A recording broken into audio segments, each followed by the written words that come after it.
alone are my strength, my shield.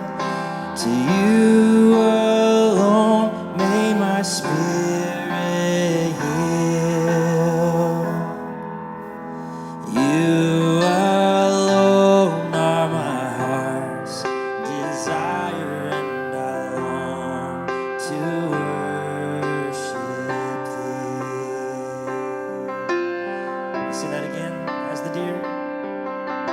As the deer panteth for the water, so my soul longeth after thee. You alone are my heart's desire, and I long to worship thee. You alone are my strength, my shield. To you alone may my spirit yield. You alone are my heart's desire, and I long to worship thee. Sing you alone.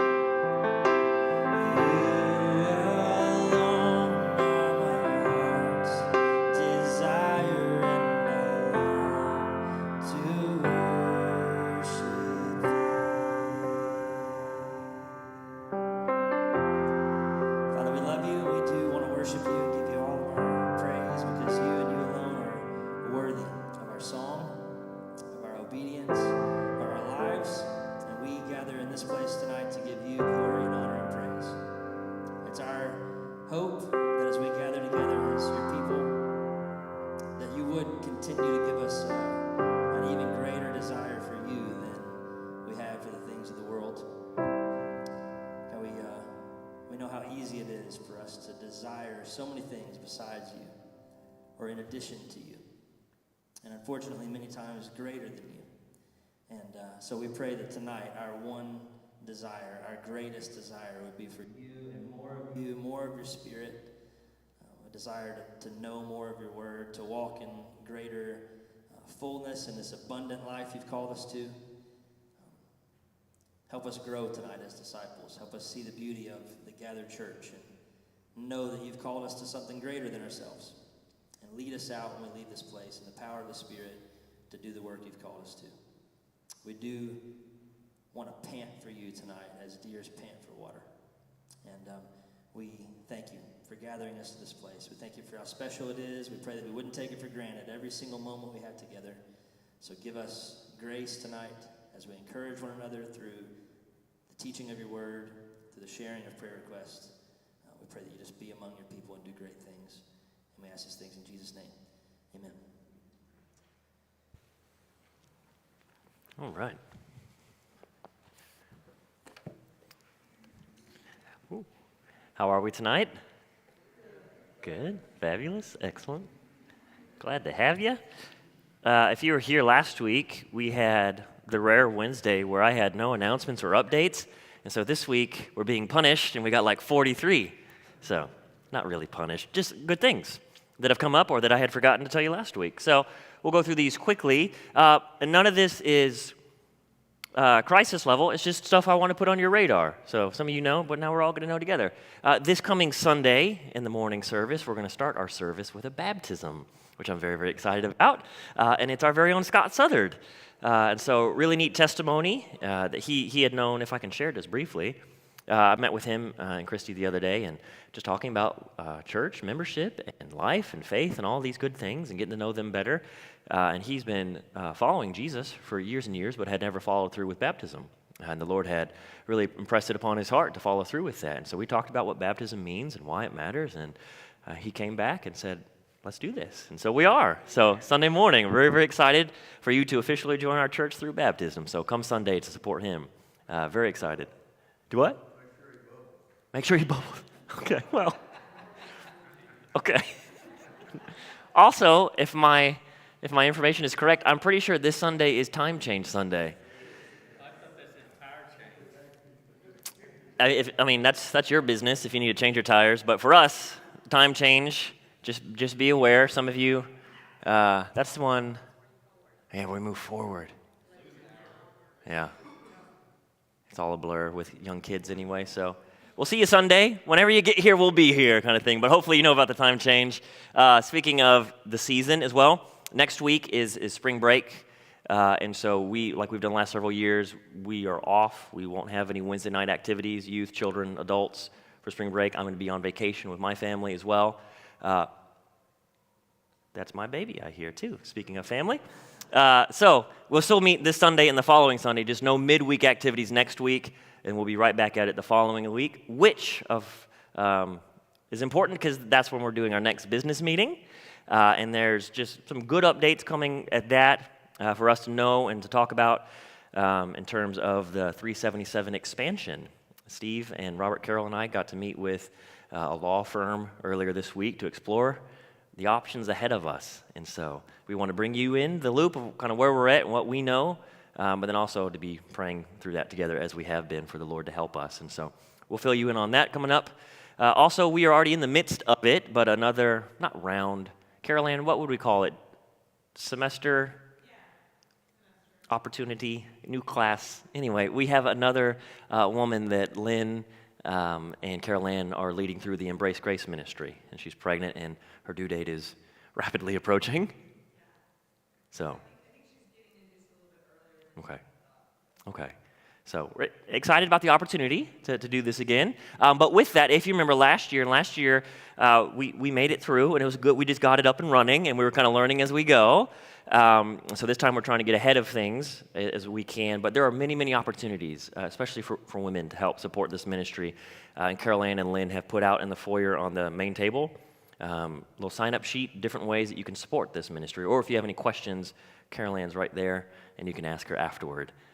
So again, a good opportunity for us to love and bless someone who's got a little one on the way, and it's a big and scary new change. So unrelated to that, I have up here, you can come after the service, a big box of free books that were given to us as a church.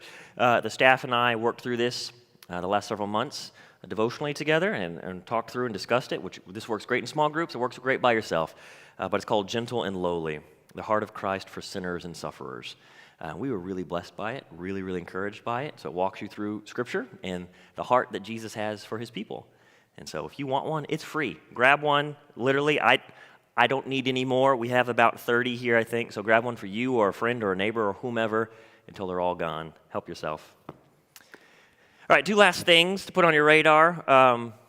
Hungary trip. We are planning on going back to Hungary this summer, and that is also rapidly approaching. And so we are trying to get that up and running, the training that goes into that, the fundraising that will go with that. But that date is already set for this summer, middle of the summer. And if you want to know more information about that, it's going to be a very similar trip to last year, kind of a smaller group. We took, how many was that last year? Three? So we're looking for 3 or 4 this year? So just 3, okay. So Phyllis is helping spearhead that and lead that. But if you're interested in going on that trip or just knowing more about that trip, come talk to me or Phyllis, and we can fill you in, especially as we're ramping up to get that up and going. Lastly, we've talked about this before and just kind of said this day was coming. We are still moving towards, we are developing a new members class.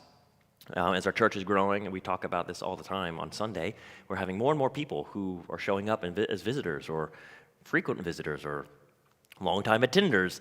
But I met with someone this week who falls in that camp, and they've been around for a while. They've got connected to a life group. And I was just following up to seeing kind of where they're at. Would they be interested in joining? Like, oh, yeah, we would love to. We just didn't know what to do. So I'm glad I asked. They were just kind of sitting and waiting because there was no clear path forward into joining our membership and what that means, what it looks like, any of that. And so as we're growing larger and larger, I'm less and less capable of meeting with every single person or every single family. And so we've talked for a while about having a new members class for people who are interested in our church, knowing what we believe, how we operate, who our staff is, all that kind of stuff. Or even more further, have been here and do want to formally join. What would that look like?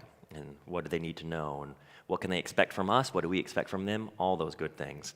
And so just wanted to let y'all know. So if you ever come across someone, I'm telling you, y'all are members, I think most of y'all. But if you're in life groups, or if you meet a visitor on a Sunday, or if you've been seeing someone who's around and they were just curious, what do we do? How would we join?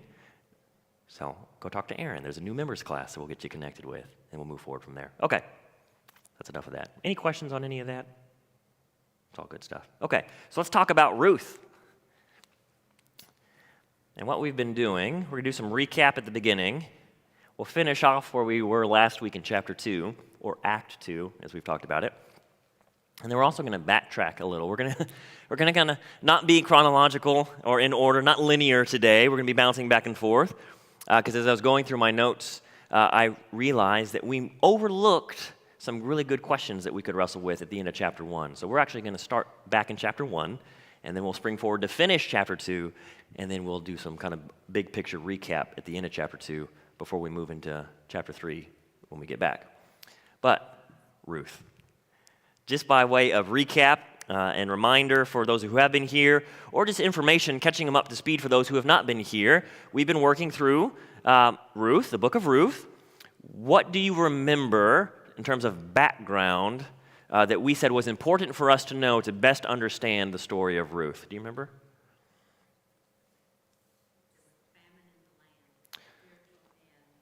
Okay, so the setting, if you will, because we've described it not just as a book of the Bible, but to help us understand and work through it, we're watching it really as a story, a drama, a play that falls in 4 acts, and there's 4 chapters, and so we're considering each chapter, the different scenes within them, is the acts of this play, the story that's unfolding. It's helping us understand the characters and the character development and all that sort of thing, and so part of the setting, the background for which this story takes place, there was famine in the land, chapter 1 tells us, and we said that famine was deeper than just agricultural. There was physical famine in the land, which was very difficult and damaging and hard to navigate, but that was just really an external reflection of the heart of the people. There was a spiritual famine, because during that age, this is during the time of the Judges. Ruth falls actually in our English Bibles right after the book of Judges, which we know spiritually was a really dark time. And so that's the setting, both physical and spiritual. It was dark. The people were hungry for the Lord, but couldn't seem to find him. What else do we remember background context for Ruth? Yeah, so in chapter 1, they're refugees. Naomi and her family, husband Elimelech and their 2 sons, left their homeland trying to survive. They were refugees. We said that was a desperate move. It was a highly risky move for them to leave not just their homeland and their families, but the promised land. I mean, they weren't mobile like we are today, where we can up and move and go get a job somewhere else. So this was a huge deal. They were leaving literally everything behind, part of their identity behind, in the hopes, the risk that maybe, just maybe, in Moab they could survive for a while and come back. That was the plan. We know life doesn't usually work out the way we plan, and they ended up staying for a while, and just the wheels fall off, right? They left under difficult circumstances, and then things just progressively got worse to the point that Naomi loses everything. Her husband dies. 10 years later, her sons die. And halfway through chapter 1, she is just desperate and despairing, right? And then what else happens in chapter 1 that's important for us to remember? Who is Ruth? Where does she come into this story? And why is she significant from the outset? Before we even see how she acts, why is she significant? She's from Moab. Well, who cares? I'm from Texas. She's from Moab. What does it matter? Okay, so she married one of Naomi's sons, so that gets her into the story, like a direct link. But why is it significant that she's from Moab as opposed to anywhere else? So yeah, they don't worship God. She is literally, not just figuratively, not just spiritually, she's outside the people of God. Did not know him, did not serve him, did not work, nothing. She is from a foreign land with foreign customs, foreign culture, foreign religion, all of that. Marries into this family. And so she is an outsider in every way imaginable, even though they're in her land. But she marries into Naomi's family, and then her husband dies. And then what does she do from there? She stays.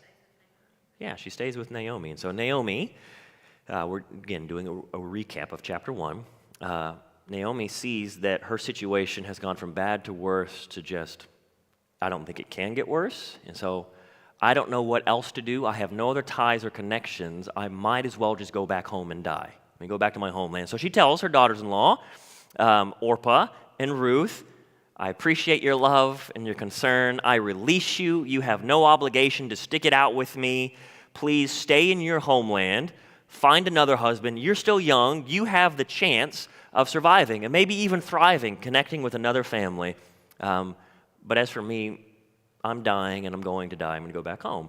And Orpah says, no, I don't want to. I will never leave you. And she says, no, really, truly, there's no chance of your life turning around. If you stick with me, you're just going to die too. And so Orpah weeps, hugs her, and releases her. And then we never hear from her again. That's fine. But Ruth, we said Ruth is really special because she's faithful and she's loyal. And she says, towards the end of chapter 1, the key powerful verse, wherever you go, I will go. Where you stay, I will stay. Your people shall be my people, but even more importantly, more foundationally, your God will be my God. And at this point in the story, she means it, and it's true everything she said, but no one at this point in the story knows how profoundly true that statement is going to be. So she says the right thing, and I think in the moment it was more emotional than anything, but expressed her heart and her desire to be true and faithful to her mother-in-law, be supportive.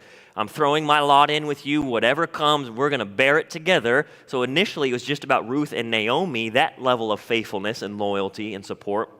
But ultimately, she brings God into it. And we said that's significant for two reasons. One, because at this point Naomi has lost all faith in God. Knows he exists. We're going to talk more about that in a second. That's where we're going.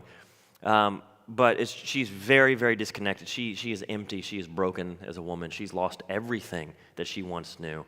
In verse 5 of chapter 1, it doesn't even call her by her name anymore. It just says the woman. She's going back. She's nothing now. She's nothing. And so she's lost all sight and all sense of her identity as a human being.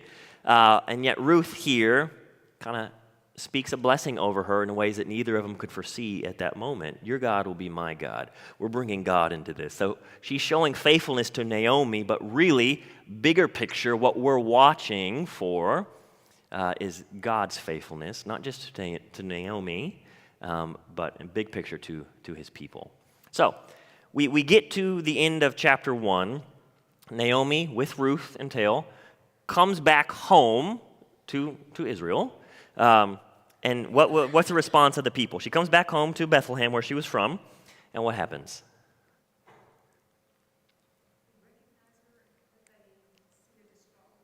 Yeah, it's bad. And we know it, like that, someone you have not seen in a while, and you see him again, and you don't want to say it to their face, but you say it to your best friend or your spouse. You're like, oh, that they've had some rough living. Or we have, euphemisms we say, it's been a hard life. They've not aged well. We can tell they've been through some stuff. That's the scene. When she gets back, they're like, is this Naomi? It is, but that's not the Naomi that we knew. The one that has come back and now stands before us is clearly a mess. And Naomi recognizes it. And she says, it's worse than it looks. I look bad, I feel bad, but you have no idea how bad it is, to the point that she tells them to call her what? Mara. Why? What does that mean? It means bitter. It means sour, right? So she's expressing, my identity has changed. The woman that you once knew that left is not the woman that has come back. I have lost everything. My situation in life has been so bitter that my bitter circumstances have gotten down into me, and now I am bitter, and I'm just going to die, essentially, right? But here's what we want to focus on here. So look here at the end of chapter 1, and we'll finish this with some discussion questions. Then we'll go to chapter 2, and then we'll do something I think is helpful after that. So follow along. I'm going to read chapter 1, verses 19 through 22. So the two of them, Ruth and Naomi, went on until they came to Bethlehem. And when they came to Bethlehem, the whole town was stirred because of them. And the women of the city said, is this Naomi? And she said to them, don't call me that. Don't call me Naomi. Call me Mara. Why? For the Almighty has dealt very bitterly with me. I went away full, and the Lord has brought me back empty. So why call me Naomi, which means pleasant? when the Lord has testified against me and the Almighty has brought calamity upon me. So whose fault is it? Who is she pointing to? God's, right? So this is what I want us to wrestle with here that I meant to do a couple of weeks ago when we read that section. There's two overlapping key things here that Naomi is wrestling with that us in our own lives will probably, if you haven't already, it's coming, have to wrestle with. The first part is what do we do when we or someone we love is in Naomi's position? What is she wrestling with here at this point in chapter 1? So she's blaming God. She says, ultimately, he's sovereign. This is his hand at work. So she brings him into it. My misery, my agony, my grief, the awfulness that is my life is ultimately his doing. But how does she come into it? What does she think her role in it is?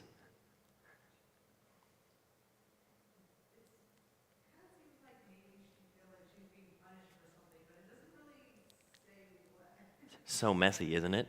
I love it. That's why this is so good, because it's not clean, because neither is our grief. So if you didn't hear, Carol Ann says, say what you said again. I like the way you phrased it. She feels like she's being punished or persecuted by God, but it's not super clear. But she's like pointing that. So what we see, and maybe you've experienced this, you recognize it's real obvious my life is a mess. And I am grieving, and I am struggling, I am lamenting, I am despairing, she's depressed, she's desperate, she's all the bad things, right? And she's not letting go of her belief that God exists. She says, he's real, and he's here, and he's involved, but what she's really struggling at the core is all this misery in my life my fault? Is there something, it's the what ifs, it's the if onlys, if only we hadn't left. Or what if we had done this? And so she's wrestling with a sense of guilt and shame, but it's not clear. There's no clear-cut line, because that's life. It's messy. And so we get to the end of chapter 1. She says, I'm not the same anymore. I went away full, but God has brought me back empty. The hand of the Lord, the Almighty, he's the one that's done this. And so she's wrestling with, and we are left to watch and to wrestle with her. I mean, whose fault is it? Is it because they left? I mean, God's people in God's land, instead of turning to him for help in this famine, they left to find help outside of him? Is God disciplining them? Possible. Or is it just life is really, really hard, and it's messy, and it's not always perfectly clear-cut? And what was Naomi to do? We don't get any of those answers. She doesn't have any of those answers. So she's just wrestling with all this heaviness and just all sorts of thoughts and feelings moving her all over the place. All she knows is everything's terrible. God is still God, but she doesn't know what their connection is anymore. She's not willing to say he doesn't exist, but she also doesn't know, does he love me? Is he mad at me? Has he forsaken me? Is there something I've done that I can undo? I don't know. We don't know. But that helps us, one, for if we get in a stage of life that way, where things are terrible and we're wrestling with these things. But something important for her to learn, for us to learn, is what we feel in a moment or in a given season of life isn't always what's true, right?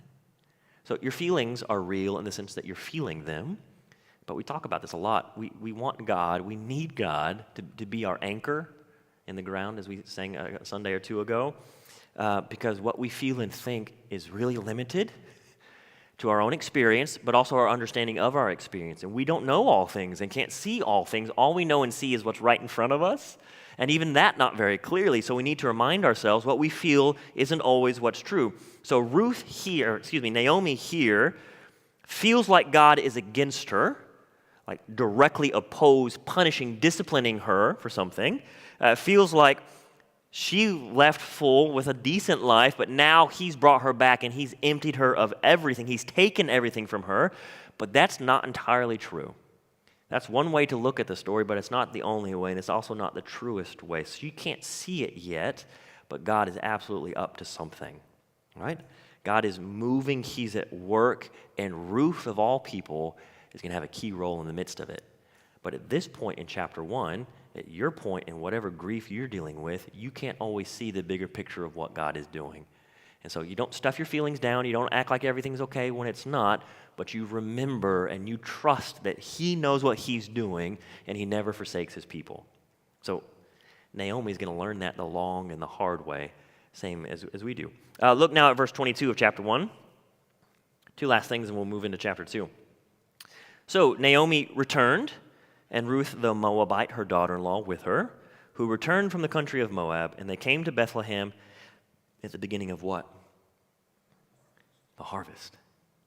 What does that tell us? Just take our faith side apart because we know what God is up to. Let's read this just surface level as if it's a story. What does that tell us? Food. So how is that different than verse 1?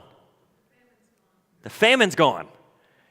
There's a change. Something has happened, right? And so we now see as God's people, God is on the move.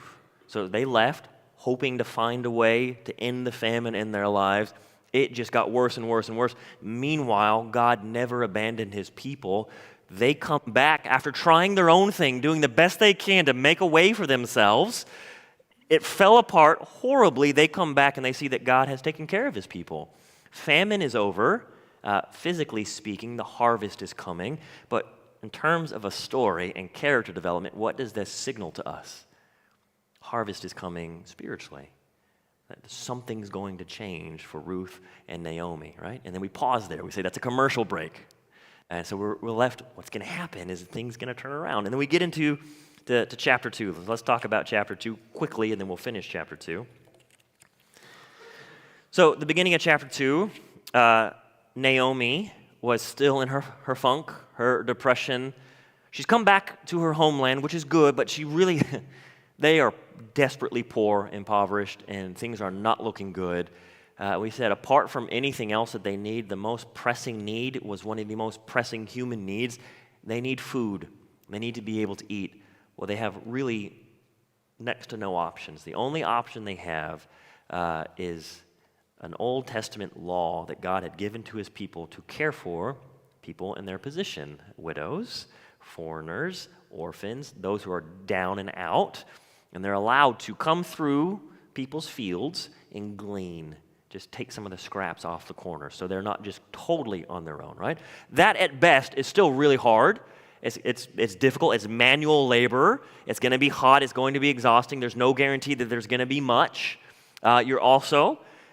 We live in a real world and with broken, messed up people, especially in that day and age, the time of the judges. If you remember, there was a lot of nastiness. So this was a high risk for Ruth, a single young woman, to just go out into a society that she did not know, had zero rights in, any protection, any privileges, but just her desperation drove her. So she comes up with the plan, I'm going to go out and let's see what happens. And Naomi says, God bless you, I hope it works out. And it does. What happens? She finds a field, and it's the field of a man named Boaz, right? And before we get to big picture why he's so special, how does he treat her? This is what we covered last time. He's kind. He's respectful. What else? He protects her. So he shows up, and we're going to come back to this in a little bit. We keep seeing these coincidences happen. She just so happened to go to a field that just so happened to be Boaz's, who just so happens to be related to Naomi. And on that day, it just so happens that Boaz showed up. And it just so happens that people had noticed not only was she different, but that she was a woman of character, that she's incredibly hardworking. She's there supporting her mother-in-law. So, all these good traits. And then Boaz enters the scene, literally, and talks to her. And he's kind, and he's protective, and he's compassionate. And then he provides for her, both for her physical safety. You stay with my female workers. You have connection. You have protection. I've told my guys to leave you alone, to not mess with you. Also, when it comes time for meal time, or if you get thirsty, what is mine is yours. Come, you are brought inside. You belong now, and we've got you. And so she's still in a hard spot, but she's grateful. She eats her fill, and she's able to take some extra back home for Naomi after her shift, if you will. But it looks like it's trending in a really, really good direction. And when Boaz and Ruth talk to each other, they both are very kind, respectful, and highlight. We said this stands out to us, especially in our modern day and age. Typically, when we see two of the main characters in a love story meet, there's various reasons, but there's attraction or there's tension. But here, the only thing that gets highlighted is each other's character. You're a really good person. You're hardworking, you're faithful, you're loyal, you're kind, like all these good inner qualities that really stand out. But also Boaz in particular, we are curious about him. He seems to be nice, but there are plenty of nice guys in the world, and nice only means so much. Also, he is technically related to Naomi, so there is some obligation for him to help out to a degree. There's that, but we recognize in his response, he is so intentional and so kind, going above and beyond in protecting and supporting Ruth, that we recognize there's something else going on here with this guy. He's not just a nice guy. He doesn't seem to have ulterior motives. He's not creepy. What is it that sets him apart? Look at verse 12 of chapter 2. So he's just been bragging and complimenting her on her character and what he's heard about her work ethic and how she loves her mother-in-law and the sacrifices they've made. But then verse 12 says, "The Lord, Yahweh, repay you for what you've done, and it may a full reward be given to you by the Lord, the God of Israel, under whose wings you have come to take refuge." Why did we say that was significant? He didn't take credit. He gave credit to God? Absolutely. What else? Why else is that significant, what he says there?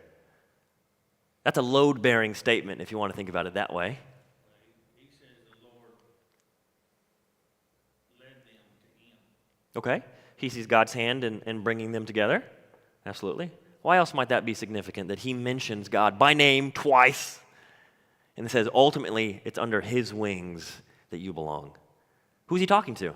Where is she from? She's not a child of God at this point, is she? Remember? She's an outsider. And he doesn't necessarily, he knows she's with Naomi, but he just got filled in by one of his workers before he stepped into the field to talk to Ruth. He doesn't know, to our knowledge, the statement that she made in chapter 1, "Your God will be my God," right? And so now that he's meeting her and he's talking to her, he's bringing God into it. He's centering God, as we might say today, saying this is the true main character of this story. I'm being kind to you because it's God who's at work. This is God's hand. And he names him. So in my English translation, when he says the Lord, it's in all caps. That lets us know he's not just using the generic term for God, the personal, covenantal name of the God of Israel. May the Lord bless you and take care of you. So again, we're seeing layers and layers and layers of big picture. God is at work doing things that we can't fully see the outcome yet, but we see he's weaving things together. He's working in and through this really hard situation. But Boaz, even though he's just now been brought into the story, he has no concept of the big picture of what God is doing, but he knows enough to know that God's in the middle of it somehow. And he wants to give God the credit, and he wants to point Ruth, who was totally, at the beginning of the story, an outsider in every way. We see her slowly but surely working her way inside. Not out of ambition, but by whose hand? God's hand. God's gracious, merciful hand to take someone who was totally outside the people and promises of God and is drawing her in real and lasting and meaningful ways. Okay, so we got to the end of that. Let's read now. We'll finish chapter 2, and then we'll do a little exercise together on the board. So if one of you don't mind reading, chapter 2, verses 17 through 23.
Okay, so this is the scene 3 of Act 2, brings this act to a close. And there's a lot going on here. So Ruth finishes her work, worked really, really hard. Because of her hard work, but then also because of Boaz's kindness, she's able to glean more than she could have ever imagined when she set out that day. She comes home on day 1, and she has more than enough. In one of the commentaries I was reading, I don't know a lot about Old Testament, units of measurement. So, and I don't even know how to pronounce it. What do you say? Ephah, whatever. However much that is, it's a lot. It's more than you expect, and it's more than they were expecting. It's enough, according to one source, to give them food or enough material to make food for themselves, basic provisions, for a couple of weeks. That's huge. Not just enough to get us by to tomorrow. We got a little breathing room here on the front end. So that's good. Just the initial, when she's walking through the door and then she lays this down, Naomi's eyes surely lit up. This is more than I was expecting. You're back safe, and you brought food. And she even brought some leftovers from the meal that she got to have. So this is a really good welcome scene. And we see Naomi for the first time in this long period of time start to perk up a little bit. Things seem to be kind of turning around for once. What a positive change. Something good happens to us. And so she asks, so how was your day? Apparently it went well. Whose field were you in? And what does Ruth say? Boaz, which means nothing to her.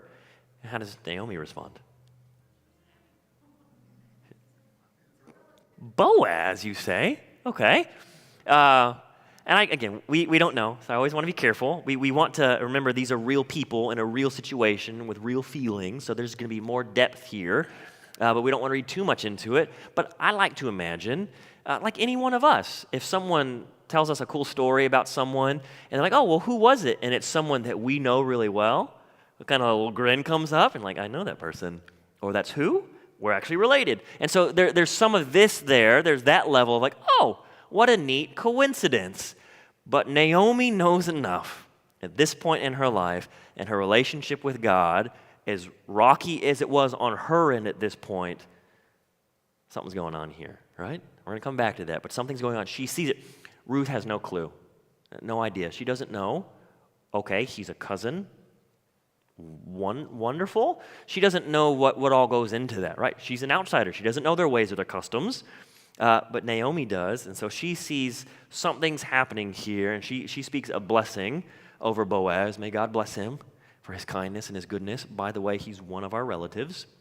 This is good. At the very least, you're going to be protected, and we're going to be okay. We don't know where this is going. I don't know if Naomi had any further plans at this point yet, but we just know we've got some breathing room. Things seem to be turning around. We've got a breath of fresh air here, but there's something going on. Ruth is clueless, but Naomi knows, and we're going to see how it unfolds. But there's two things before we bring this chapter to a close. One, we see that, again, Ruth is incredibly caring for Naomi. I mean, she went out, took all those risks. Real physical risks to her life and health and safety to go out and work the fields to bring home food. So she's caring, but she's also thoughtful. She was fed a feast that she didn't deserve or plan for. She didn't just eat her fill and then come back home. She took the leftovers home. I mean, that's thoughtful, right? So that's true care and compassion, faithfulness, loyalty to her mother-in-law. But we see a little bit of intrigue. Again, this is the story that's developing here, and I know most of us know where it's going, but if we're just putting all that aside for now and reading the story as we get it, Naomi says, this man is one of our relatives, one of our redeemers. Why is that significant, that little phrase, that little term? One of our redeemers. There's others.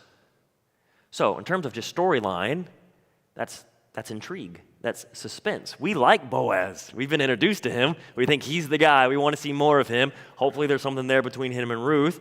But Naomi says, yeah, it's possible that he gets to be the knight in shining armor, as we might say, a hero, a kinsman redeemer, which Ruth doesn't know how that plays out yet. But it's also entirely possible that he won't be the one. We all want him to be the one, but it's possible that it won't. There could be anyone else in line in front of him who we might be stuck with or who we might, have. And so when this scene closes at the end of Act 2, Some things are turning around, things are looking good, but there's still no clarity on where this is going. And so it kind of leaves us hanging. So let me do some closing thoughts. And then next time we'll get into chapter 3 and get pretty far. The first thing I want us to point out and think about is how we understand coincidences. Coincidences. What's a coincidence, just in general? Something that just happened. Didn't plan for it, wasn't looking for it, just so happened. Usually a good thing, right? Do what? He says it's a myth. How so? There's no such thing as a coincidence. Why? Why? Because we don't live in just a random universe, right? We may not always understand how or why things happen, but we can recognize, as Naomi taught us, begrudgingly, heartbreakingly in chapter 1, there is a sovereign God of the universe who does know all things and who is at work somehow, some way in all things. So we see that these coincidences that just so happen to keep happening aren't as random as maybe they seemed at first, that perhaps there is someone behind all this. And so, again, we're Christians. We're coming to this as people of faith. But think about Naomi herself. As she sees these things continuing to unfold, she has to be wrestling with, these can't be coincidences. The bad thing, she's already kind of come to terms with, if like it's all terrible, I think God hates me, he's punishing me, which was not entirely true, but that's what she was wrestling with, sitting in. But as things start to turn around, a good little thing here, a good little thing there, a good little thing there, and it's Boaz, she's going to have to come back to this, and this is really ultimately a matter of faith. Are we willing, are we able, despite the circumstances, are we willing and able to trust that God knows what he's doing and to trust that he's good? For sure in the good times, but especially in the bad times. Holding all those together, do we view the things that happen in our lives through the eyes of faith? Because it's going to change how we navigate them. So, despite losing everything she had known, everything she had held dear, even her faith itself, Naomi finds out here, through these wonderful coincidences, that God was up to something. Again, she doesn't know where it's going at all, but what does she see here? What happens here changes everything for her. Because her heart, which had been so dead out of her grief and her pain and her loss, is revived. No clear answer, but it's in a way that God does this. I hope in your life, I imagine your life, I know he's done it in mine. When things look terrible or awful and you're struggling, wondering, where is God? What is he up to? Does he love me? Has he forgotten me? Or whatever. There's been times, if we have the eyes of faith, to see God at work. And not in the way that we necessarily are praying for. God, fix this, and he cleans it all up. Sometimes he does, but a lot of times he shows up in very small but very particular ways to remind us that he's with us. That's what we have in chapter 2. Naomi gets to know God is still there. He doesn't hate me. I don't know what on earth he's up to, but I know he's up to something, and I can trust him. So what God is doing here, before he fixes the story and redeems all things like he's going to, he revives first and foremost Naomi's faith. He strengthens and he encourages her faith right in the midst of it. And the same thing's going to be true in our lives. And then one more thing in this chapter that's interesting for us to look at. I had erased the two things I wanted to talk about. What did I put there? Do y'all remember?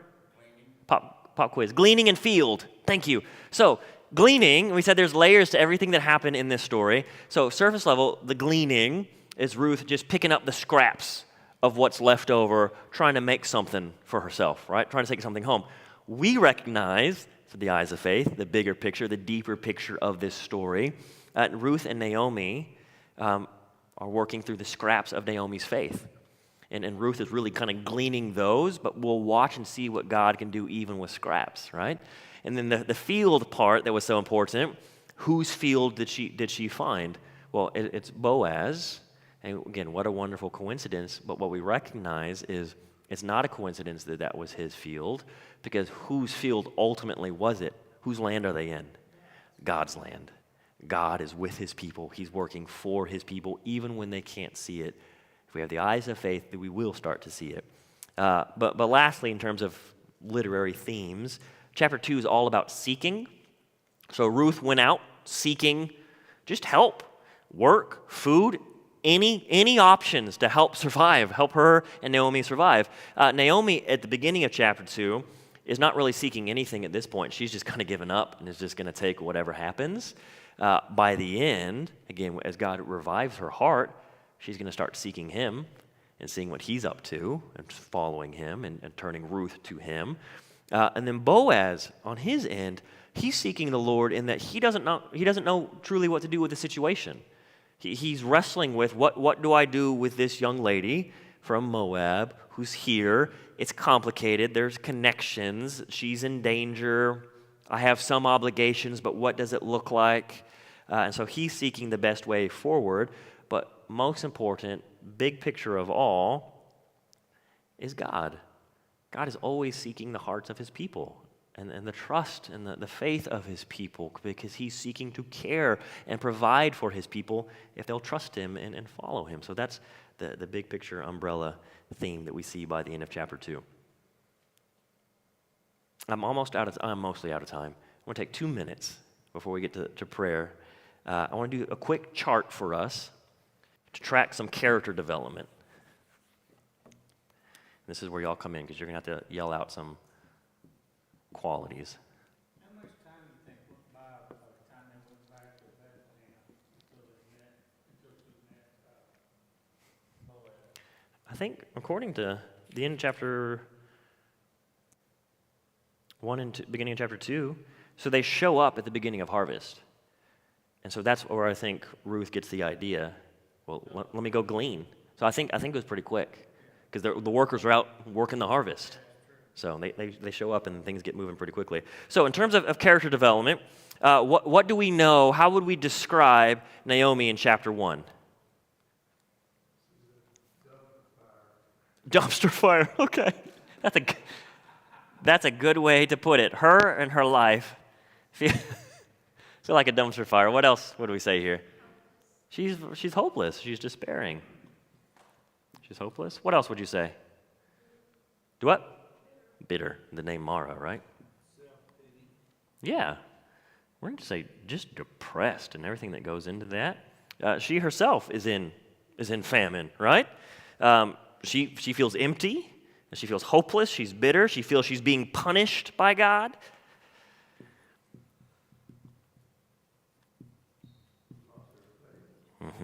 So, yeah. We'll say empty. That's a phrase that she uses. And when we talk empty, we're not just talking about her circumstances and her resources and her relationships in life, external stuff. It has worked its way internal. She doesn't even have a name anymore. She has nothing. She truly feels like she has nothing. So this is a really dire position that she's in. She was a refugee at one point. She's widowed. She lost her name, her identity, everything. What do we know about Ruth from chapter 1? Do what? She's faithful, yeah. She's loyal. And we see that at the beginning, and then we just see it get deeper and deeper. We learn more and more of what's really, truly at the core of who she is. What else do we know about her? She is, yeah. Willing to work. That kind of shows up more in chapter 2, but that works. Industrious, hardworking. Is her life good at the beginning of this story? No. She's a widow, right? Her husband died.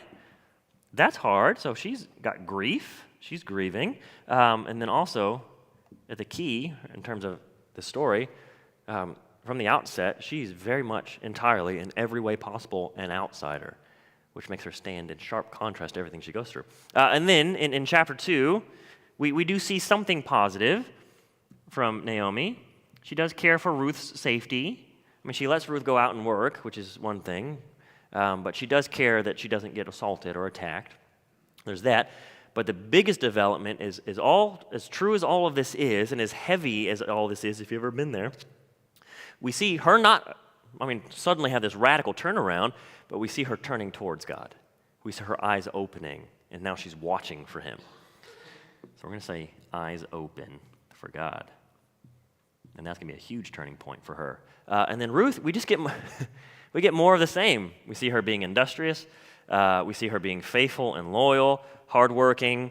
She's unassuming, she's humble, which is a good position for her to be in because Boaz, and then increasingly Naomi as well, are going to be pointing her to this God that she has now claimed as her own. And so she'll be learning what it looks like to know and belong to this God. Okay. So we'll keep tracking this chapter by chapter, act by act, to see how things develop and what that tells us about God. Any questions or comments on any of that tonight?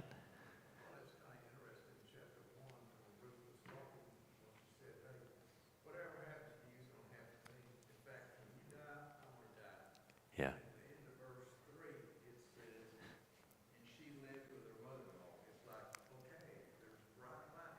Yeah, there's a turnaround. Yeah, they didn't go home and just die together.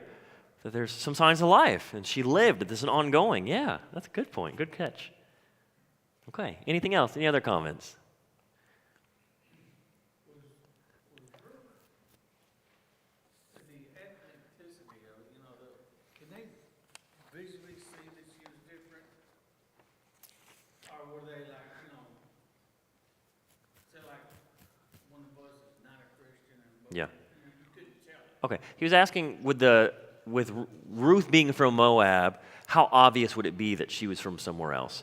I don't know ethnicity-wise if she visually had like different skin tone or whatever, but she would speak and dress and act very differently. And in a small town, if someone new shows up, everyone finds out real quick who they are and where they're from.